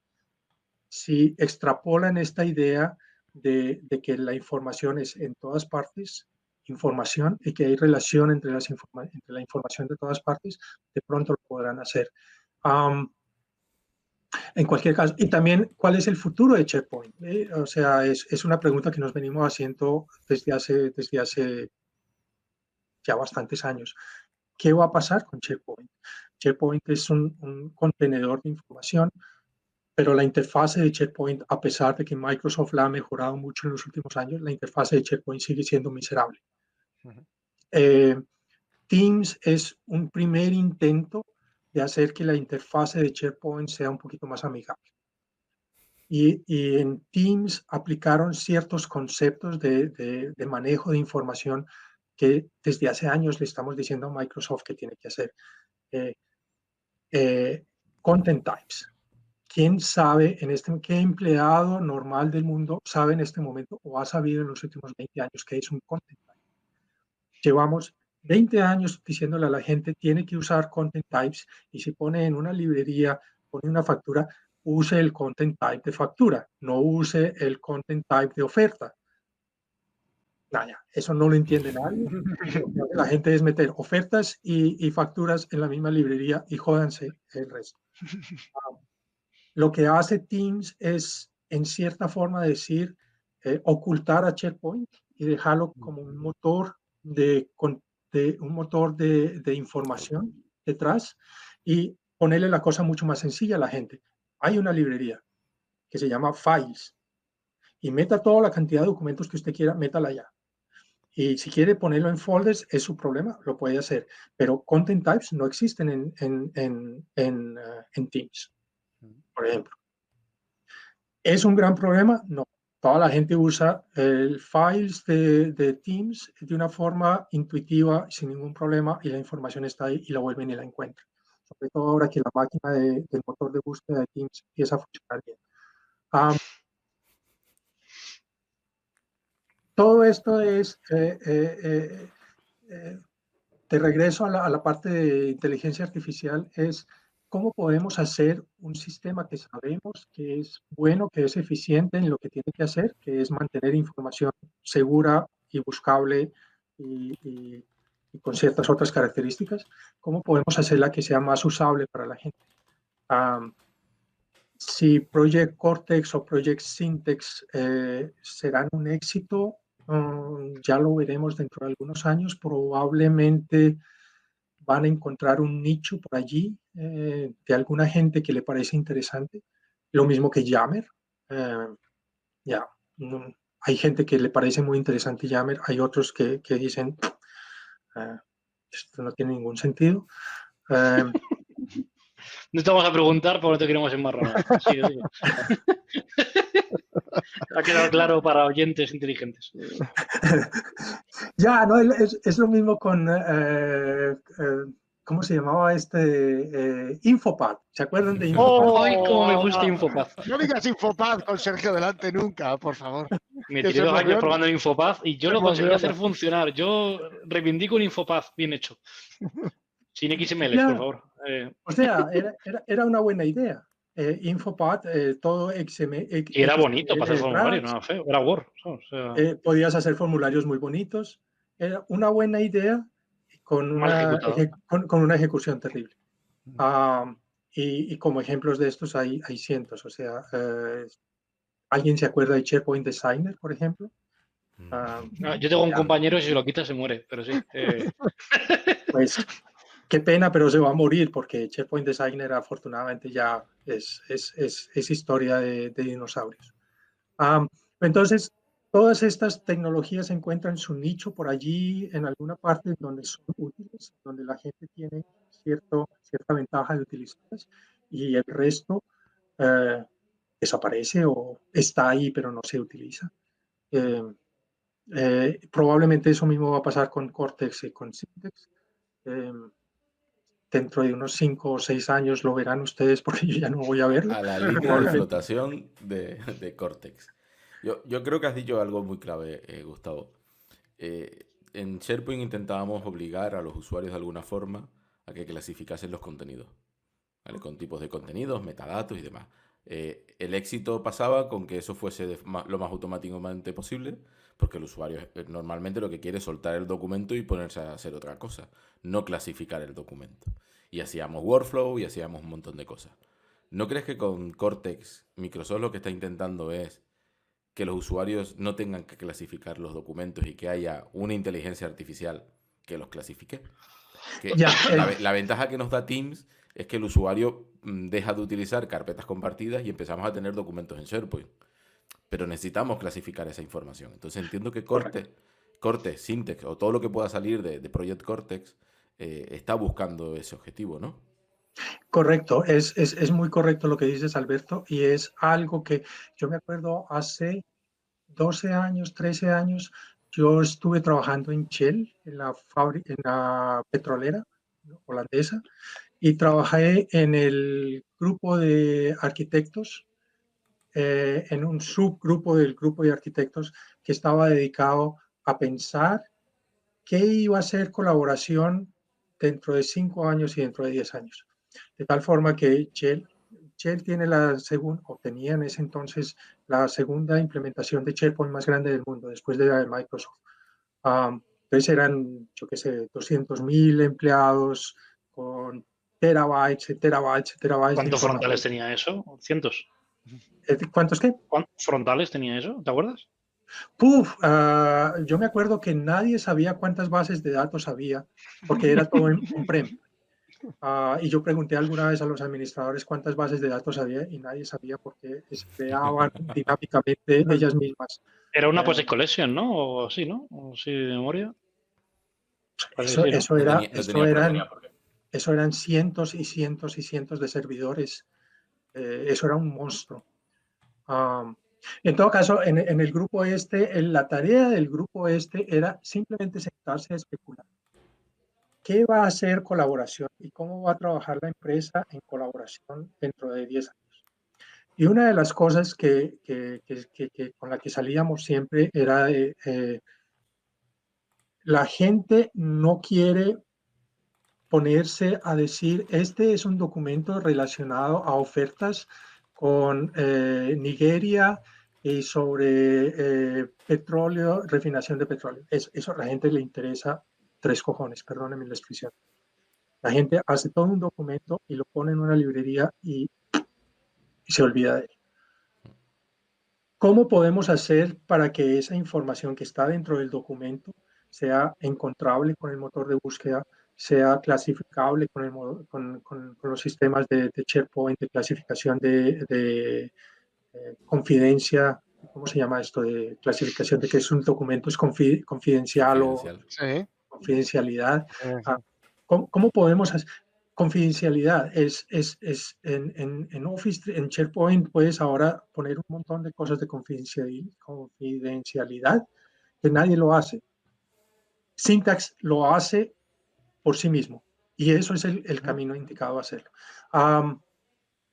Entonces, siempre decíamos, lo que la gente quiere es un enorme contenedor de información en donde la gente coge el documento y lo tira allí y el sistema mismo se tiene que encargar de encontrar la metadata de esas vainas, de esas cosas, decir qué tipo de documento es, quién lo hizo, cuándo lo hizo, de tal forma que el documento sea encontrable fácilmente y que la persona regrese dentro de un mes al sistema y diga, deme el documento que escribí en algún momento sobre Nigeria y sobre refinación de petróleo. Y el sistema te tira los resultados y probablemente... Pero esto, por mucho lo rellene, yo otro día lo pensaba, Alberto y yo hablamos de esto, y ¿no creéis que Windows nos hace una mala pasada? Es decir, porque incluso a gente joven, o más joven que yo voy cumpliendo añitos, al final nos pasamos al día muchas horas copiando carpetas y copiando ficheros por carpetas. Luego el usuario lo que te pide son carpetas dentro de carpetas con permisos de carpetas. Al final, aunque le pongan 1000 metadatas, nadie está acostumbrado a buscar. Búscame factura de más de 50.000 euros. ¿No sería bueno que Microsoft empezara por deja caer a un file system X y métele campos y luego los busca por Windows también? Porque al final todos hablamos mucho de buscar y clasificar, pero tú en tu día a día copias carpetas de Word en carpetas, carpetas, carpetas. El día que cambiemos eso, ¿no creéis que sea más sencillo que la gente piense en datos y en buscadores? Correcto. Correcto. Y lo que la gente quiere es no carpetas. La gente no quiere tener carpetas. La gente quiere es tirar el documento que ha escrito en algún sitio y volverlo a encontrar. ¿Por qué hace la gente carpetas? Porque le da cierta forma de encontrar la información de una forma rápida. Pero no porque quieran hacer carpetas. Sí, no, pues lo obligan, entonces al final coge ese caso de uso y luego a todos sitios hacer lo mismo. Carpetas y filtrado, carpetas y filtrado. La gente no busca, filtra. No, o sea, lo que necesitas es tener un almacén gigantesco de documentos en donde tiras todos los documentos allí y ellos de forma mágica son capaces de mostrarse por sí mismos. Sí, pero comentabas el hecho de poder al final obtener toda la información para que sea buscable, es decir, poder consumir toda esa información que al final tienes dentro de los documentos. Pero ¿crees realmente que temas ya más sensibles, como lo que comentabas antes, de valorar si un documento es confidencial y demás, es decir, información que no es propia del documento, sino que se infiere un poco de todo el contexto del documento, de su contenido y demás, ¿crees que eso realmente se va a usar en un futuro? Es decir, mi experiencia con los servicios cognitivos y demás es que efectivamente para detectar o sacar información, devolver todos los textos que pueda tener un documento, está muy bien y es seguro de utilizar, pero quizá meterse en conceptos como decidir si un documento es confidencial o no es confidencial o si se debe de tratar de una manera o de otra, ya es algo mucho más sensible y que yo no sé qué opinas si tiene futuro real. Es decir, si las empresas luego van a delegar esa responsabilidad simplemente en un servicio como puede ser Syntex y demás, o si no es. Si no es. Ya, Si no lo ves. esa es la promesa de la inteligencia artificial. En algún momento, algún modelo de inteligencia artificial va a ser suficientemente bueno y estar suficientemente entrenado para decir, este documento es un documento confidencial y este es un documento que puede ser visible para todo el mundo. Hasta allá no hemos llegado y nos falta muchísimo camino para llegar allá. El primer pasito chiquitico de bebé que está dando Microsoft ahora es basando la confidencialidad en palabras que hay dentro del texto. Entonces, si encuentra el número de identidad del país, de la persona en el país, la cédula de ciudadanía o el DNI en España, si encuentra un número con este formato, muy probablemente se trata de un documento de identidad. Desde ese momento, el documento es confidencial. Es muy básico, es supremamente básico, porque no está mirando el contexto del texto, por ejemplo. Porque yo le puedo estar enviando, te puedo estar enviando un email a ti, David, diciéndote, oiga, si necesitas mi documento de identidad para hacerme una transferencia de banco, aquí está mi número. Es algo que yo estoy admitiendo que se puede hacer. El software no va a poder descubrir el contexto y me lo va a poner como confidencial. Y lo va a hacer que tú no lo puedas ver porque es confidencial. Cuando logremos hacer modelos de inteligencia artificial que entiendan el contexto como nosotros pensamos y como nosotros actuamos, va a ser posible lo que tú dices. Mientras tanto, estamos condenados a hacer cosas muy básicas como encontrar el formato de un número y decir, oh, muy probablemente esto es un DNI. Ya. Decir que eso es inteligencia artificial. Ya, o sea, el día que la tostadora te diga, quiero unas tostadas y un café, eso será inteligencia artificial, ¿no? Por la mañana, ¿no? Que te diga, yo no quiero que me lo diga, yo quiero que me las ponga. ponga. ponga, eso es. O que te veas que tienes hambre ya por la cara y las pongas. El día que la tostadora te eche un chorrito de whisky en el café, nada más verte, eso es lo que será inteligencia. Esa es la inteligencia. Estoy muy de acuerdo contigo, David, porque si la cafetera un día es capaz de analizar mi día anterior y decir, tuve un día de mierda, necesito un café con whisky hoy, y me ponga el café con whisky, ese momento va a ser el momento en que la inteligencia artificial... ¿Conocen el test de Turing? Es eso, el test de Turing fue este señor físico, matemático, perdón, inglés, súper genio, que fue el que logró craquear el sistema de codificado de los nazis. El tipo dijo alguna vez, la forma de saber si un mecanismo de inteligencia artificial realmente es bueno o no es bueno es hacerle la siguiente prueba. Pongan a una persona con un teléfono, no con un teléfono, sino con una pantalla de estas de texto, y empiece una conversación sin que se sepa qué es la otra entidad que está al otro lado de la línea. En el momento en que la persona no pueda decir si fue un computador o fue otra persona, en ese momento la inteligencia artificial ha cumplido su desafío. Entonces, de esta forma también, si la cafetera entiende de alguna forma qué tipo de café quiero tener yo por la mañana, en ese momento vamos a tener inteligencia artificial. Pero la pregunta es, si la cafetera lo hace porque se conecta a tu agenda y sabe que has tenido un cliente que es un tocapelotas y además sabe que has ido al médico con tu mujer y que además luego ha cenado con tu suegra porque por un casual hay una nota, entonces eso si lo hace porque hay una serie de variables tampoco es inteligencia, por lo que venimos diciendo, es aprendizaje de unos datos. Es decir, al final es complicado saber... Es inteligencia. A ver, si quitas a tu suegra de la variable, pues claro, cada vez que aparece la palabra suegra, te va a poner el whisky. Es evidente. Vale, pero si la quitas, es inteligencia. O sea, al final, aunque sea por aprendizaje, está tomando una decisión que no es arbitraria. O sea, al final decide que te has atendido un día complicado y que tiene que ponerte el whisky. Ya, pero ese es precisamente el test de Turing. Mi mujer sabe qué tipo de día tuve yo y me prepara el café precisamente como yo lo quiero. Si reemplazamos a mi mujer por una cafetera y la cafetera puede hacer exactamente lo mismo, ¿para qué necesito? No sigas. Un beso a la mujer de Gustavo, a todas las mujeres, suegra del mundo, que no podemos hablar. Por favor, os queremos y sin vosotros no daríamos nada. Estamos cubiertos de mierda hasta que ya no pasa nada. Puedes continuar. Gustavo, de eso se trata. En el momento en que una máquina o un mecanismo o un computador, lo que sea, entienda el contexto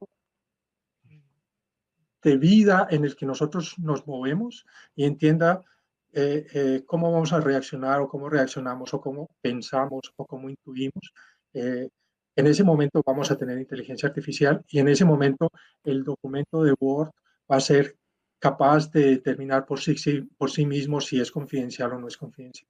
Estamos muy, muy, muy lejos de llegar a ese punto. ¿Pero es inteligente clonar humanos? Porque yo a veces pienso que digo, ¿realmente el ser humano es el animal más inteligente de la Tierra? Yo creo que no, ¿eh? Yo pienso un poco extraño. Sí, ¿por qué? Porque hablamos y porque somos racionales. No es menos racional un perro en algunos casos. Yo pongo un ejemplo. Llevo 10 días pegándome con un hormiguero que no hago más que sepultarlo y siempre abren y no se mueren las hormigas. ¡Ay, lo madre que lo parió! Pura, ¿eh? No, si yo derribo una vivienda, no queda ni Dios. En cambio, derribo el hormiguero cada mañana y al día siguiente está el hormiguero hecho y se reproduce más. Y digo yo, hostia, ¿quién es más lista, la hormiga o el ser humano? Entonces, Bueno, depende de hay qué que empezar humano. por ahí. Aquí hay que mirar qué es más listo, la hormiga o qué humano. O yo, Hay en Créeme que cava una pala y siguen saliendo, ¿eh? En ferreterías venden productos para que eso no te pase. Ya, bueno, pero a ver. Eso es ser inteligente. Pero yo no necesito tirar una bomba atómica para tirar una casa, me refiero. Que en ese sentido, a veces menospreciamos otros tipos de inteligencia que igual habría que mirarse más ahí, ¿eh? Tu perro es capaz de saber si estás triste o no estás triste sin preguntarte. Y no te hace eso a tu día, ni a tu agenda, ni nada. Ya, pero Sergio, en el momento en que tú mismo te haces preguntas sobre tu inteligencia, estás siendo inteligente. Eso porque me aburro mucho. Muy benévolo con Sergio esta vez, Gustavo. Muy benévolo. No, me refiero que... Yo dije que te haces preguntas a ti mismo. Yo no dije que te das respuestas a ti mismo. Yo me hago preguntas y luego me las da Alberto, pero tampoco me hago buena respuesta. Entonces, es un bucle infinito. Estamos todo el día así. No, solo quiero decir fuera de coña que creo que habría que mirar más fuera del ser humano porque hay otras conductas. Lo acaba de decir Gustavo, son conductas, son intuiciones, son sentimientos. Y hay cosas que incluso los animales son más listos con nosotros. Yo lo dejo ahí, ¿eh? Bueno, yo tenía una pregunta para Gustavo sobre, que hemos hablado varias veces, sobre el buscador de SharePoint. Hemos hablado de búsquedas. O sea, dentro de la inteligencia siempre aparece la palabra búsqueda por algún sitio, ¿no? Yeah. Y tenemos un buscador en on-premise desde hace mucho tiempo. Microsoft incluso compró una empresa que se llama Fast, que tenía un motor de búsqueda muy, muy, muy bueno y que se convirtió luego en el motor de SharePoint. Y supongo que algo de eso quedará en online o incluso en Azure. Eso era inteligencia artificial, Gustavo, entendiendo inteligencia artificial por lo que estamos entendiendo, ¿eh? No una inteligencia, sino la parte de inteligencia artificial que estamos hablando. Yo diría que el motor Fast y el motor tradicional de búsquedas de SharePoint no es nada inteligente. Si ves la arquitectura del motor de búsqueda es una Beyblade partido en pedacitos. Entonces, este pedacito entiende qué idioma se está haciendo la consulta. Este pedacito quita todas las palabras irrelevantes, el y, en, a, para, todo eso. Este saca. Entonces, es una línea hecha de pedacitos y al final de eso sale un resultado. Es programación relativamente sencilla. Yo no sería capaz de hacer un motor de búsqueda, pero no es una cosa del otro mundo. Yo diría que el motor de búsqueda de Azure en este momento tiene más perspectivas al respecto. El Search, Cognitive Search. Cognitive Search es relativamente nuevo. Alberto tiene 2 años, una cosa así. Sí, más o menos 2 años y algo. Ya. Y ellos empezaron con algo muy sencillo que es hagamos un motor tradicional de búsqueda que está también basado en el pipeline con estalles de cada pasito hacer algo diferente, hacer indexes de una forma tradicional, hacer crawlers de una forma tradicional, pero poquito a poquito están empezando a meterle inteligencia artificial y tratando de encontrar contexto en los textos. Tratando de encontrar si buscas por Paris Hilton, estás buscando a una rubia tontica o estás buscando el hotel de Hilton en París. ¿Qué es lo que estás buscando? Entonces, entenderlo por el contexto, por el texto que está arriba y abajo de tu palabra. Yo le veo mucho más futuro a esto y lo hemos discutido contigo varias veces de cuánto tiempo va a existir el motor tradicional de búsqueda de SharePoint y va a ser reemplazado por el de Azure. Yo creo que no va a demorar mucho. Entre otras cosas, el motor de búsqueda de Azure es tan increíblemente fácil de utilizar y de programar. Si miras, bueno, ya no se puede hacer nada de programación con el motor de búsqueda de SharePoint, pero hace años sí se podía. Y era trabajo para machos. Era meterse a hacer una segunda línea de búsqueda en FAST. Eso era para programadores de los que hay que quitarse la cachucha. programar ahora, hacer un indexer en el Azure Cognitive Search son 4 líneas de código. O sea, es ridículamente fácil. Y es más, ni siquiera necesitas programarlo. Simplemente desde la interfase de Azure puedes crear los indexers, las fuentes de datos y decirle, ups, apretar el botón y te sale todo listo. Entonces, de regreso a la pregunta de Alberto, yo no creo que el motor de búsqueda yo no diría que el motor de búsqueda de SharePoint en este momento es inteligente, es AI.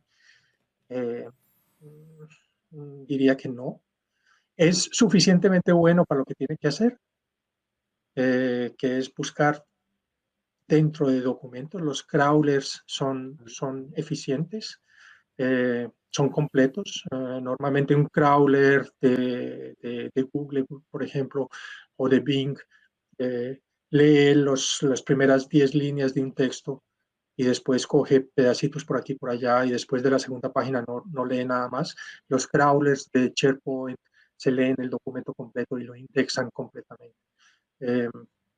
Son capaces de leer muchos tipos de documentos, no solamente Word o textos, sino también PDFs en AutoCAD y yo que sé, 50 tipos diferentes.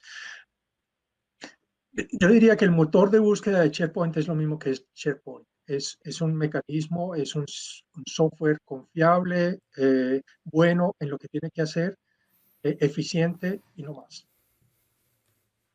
De pronto me equivoco, pero... No, bueno, al final, a lo mejor, posiblemente, hay alguna pieza que sí pueda ser considerada inteligencia artificial, ¿no? O sea, por ejemplo, ¿vale? Llevamos muchísimo tiempo haciendo CR, haciendo reconocimiento de caracteres. Hace 5 años el OCR no era considerado inteligencia artificial y habían un montón de máquinas y escáneres y productos que hacían OCR. A día de hoy el OCR es inteligencia artificial. Yeah. Entonces, si FAS en ese momento tenía OCR, que lo tenía, por eso quería debatir un poco con la pregunta, ¿no? Porque al final posiblemente no lo considerábamos inteligencia artificial, el modelo en el que se clasificaban los documentos o cómo se clasifica la información, posiblemente en el contexto actual igual sí que se llama inteligencia artificial. Gustavo, diré que sí, que si no, no vuelves. Lo tiene que volver. O sea, estoy de acuerdo contigo, Alberto, pero recuerda que hace 5 años tenías un porcentaje de acierto de OCR. Siempre, nunca era el 100%. Sí.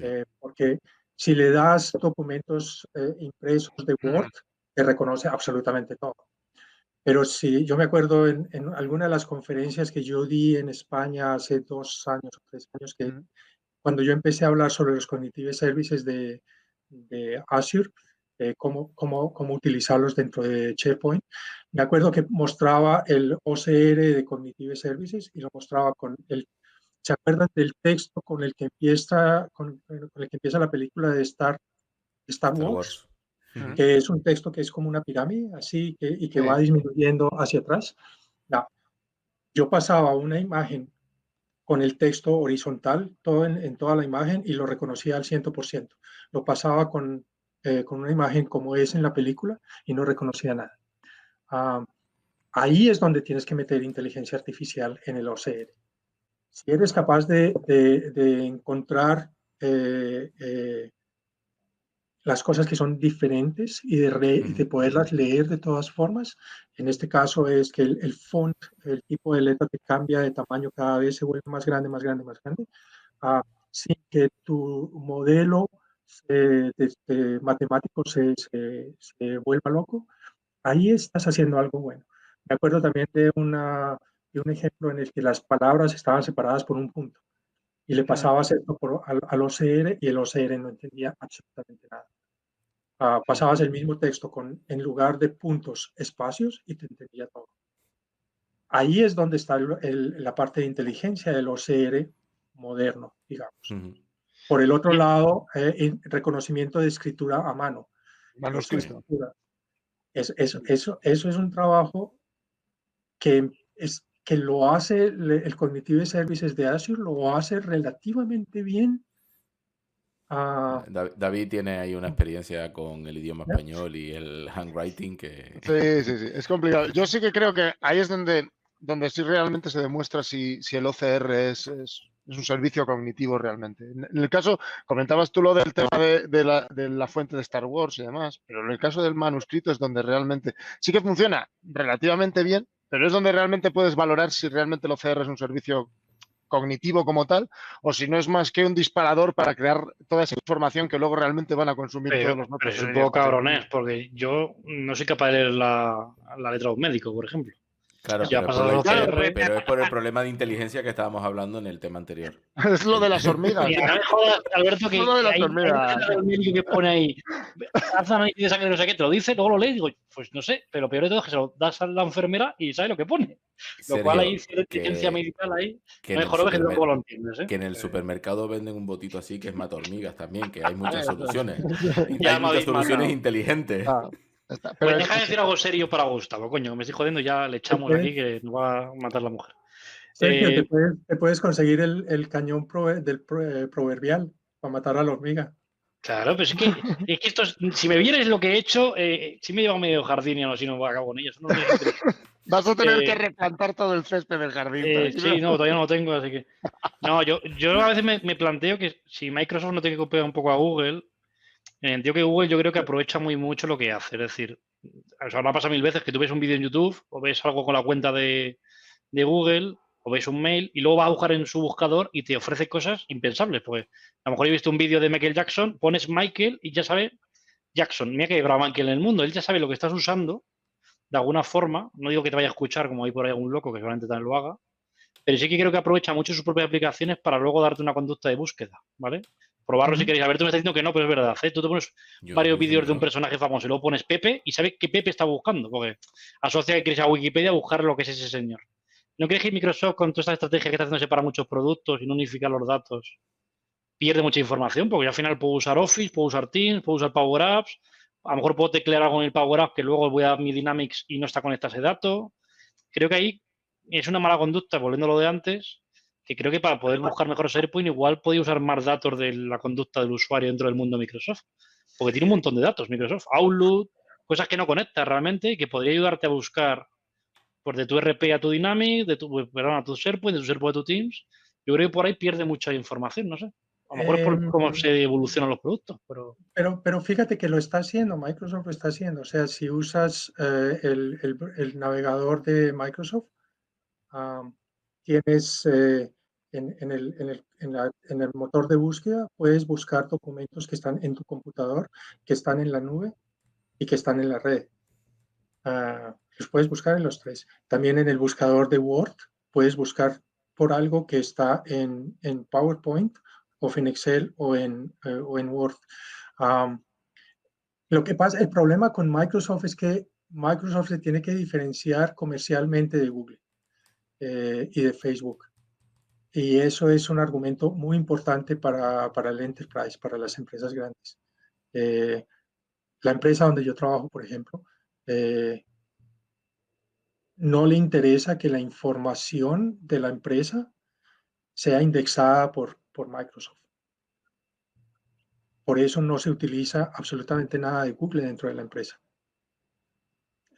Porque tienen miedo de espionaje industrial, tienen miedo de perder competencia, tienen miedo de todo lo que hay ahora en Europa de protección de datos, que a Google le interesan 3 cojones, pero a Microsoft le interesa tener eso para tener a los clientes grandes, que son los que dan plata.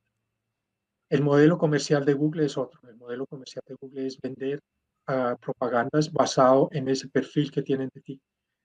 El modelo comercial de Microsoft es vender el software, no darlo gratis, y almacenar cierta cantidad de información sobre el software, no sobre la persona, para hacer que el software funcione cada vez mejor. Son modelos diferentes. ¿Pierdes funcionalidad con el uno y la ganas con el otro? Sí, te doy la razón. Pero yo creo que hay una buena razón económica detrás para no hacerlo. Y además, fíjate en los problemas que se van a meter Google, Facebook, todos estos. Sí, Amazon y compañía. Ayer terminó una encuesta del Parlamento, del Senado en Estados Unidos, y la recomendación fue que Google, Amazon, Facebook y Apple, que había que frenarlos, porque tenían demasiada información sobre la gente. Y ahí no está mencionado Microsoft de ninguna manera. Pensar que Microsoft, al orientarse a la empresa, le preocupa mucho la privacidad y que los datos no son de Microsoft, los datos son de las empresas. Entonces, en cierto modo, están cuidando. Yo no digo que internamente hagan cosas que nadie sabe, pero no venden esos datos, no lo utilizan para venderte nada. O sea, y en teoría están cuidando esa parte de privacidad, esa parte de ética y esa parte de que al final los datos son de empresas y no son los datos de Microsoft. Sí, estoy de acuerdo con vosotros los dos, ¿eh? Además, muy buena contestación de los dos. Me gusta, gracias. Yo me refería más a que sin pasar el límite ético o legal o llámalo privacidad, a mí tampoco me gusta. A ver, tú te ríes de mí porque yo no tengo Alexa, porque no me gusta que me escuchen y se ríe de mí. Joder, eres un... Digo, no, yo soy muy privado, pero tienes un móvil con Google, ¿no? Pero yo me refería a algo tipo Delve, ¿no? Que al final Papel Delve... de plata. Sí, pues ya no me queda más. Windows Phone se lo cargaron, no sé qué. Tampoco puedo hacer otra cosa.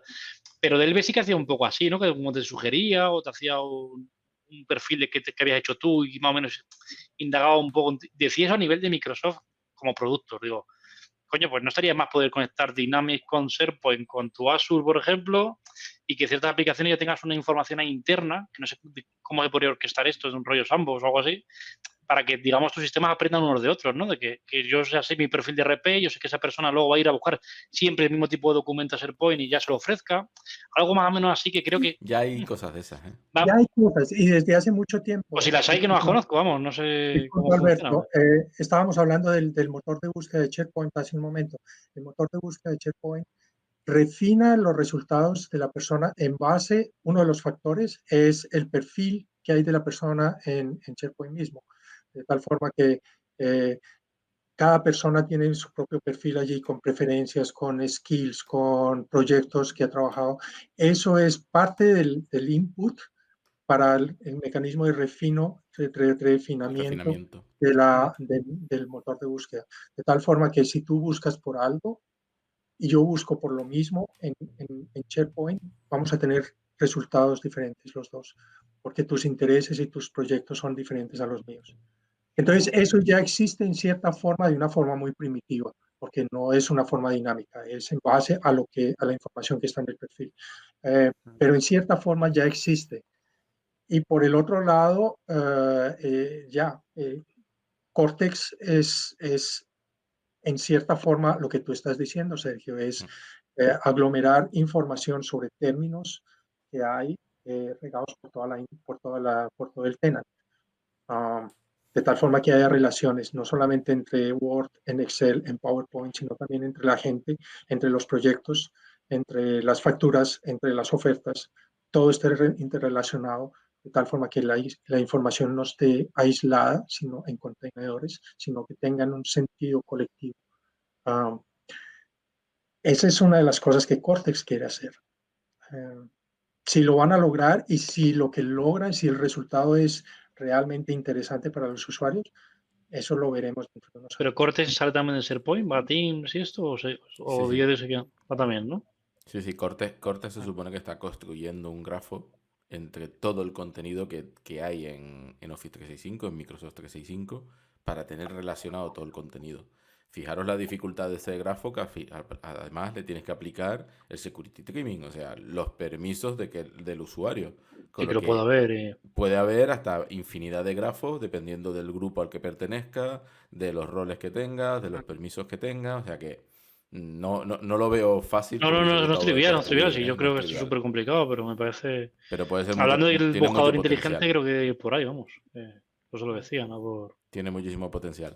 Nos hemos quedado sin tiempo. O sea, estaríamos horas y horas hablando con Gustavo. Ya lo hacemos cuando nos vemos en persona, cuando... El que ahora nunca viene, ¿no lo dejan? Ahora como no viene, pues nos tenemos que inventar excusas para llamarlo. y aprender muchísimo de Gustavo, que siempre las conversaciones son, bueno, pues como las que hemos tenido. Gustavo, como siempre, un placer. Muchísimas gracias por pasar por la Resistencia. David, Sergio, próximo capítulo, próxima semana, vamos a por el 22. 22 ya, qué maravilla. Vamos a llegar al 25, que es un número con rima, que siempre suena bien. No, déjate la rima, no sueltes la rima. No, Alberto, el placer es mío de charlar con ustedes. Lástima que sea palo seco, que no tengamos una cervecita. Pero el placer es totalmente al lado mío. Muchas gracias por la conversación. No, gracias a ti. Sabes que cuando nos veamos, la cerveza está garantizada. Y para lo Alberto, mínimo. Y para Alberto, efectivamente. Que suelte de la panoja. Pago yo, venga. Bueno, muchas gracias a todos por estar aquí, por aguantarnos un capítulo más en La Resistencia y nos vemos la próxima semana. Gracias, chicos. Muchas gracias. Chao, jóvenes. Adiós.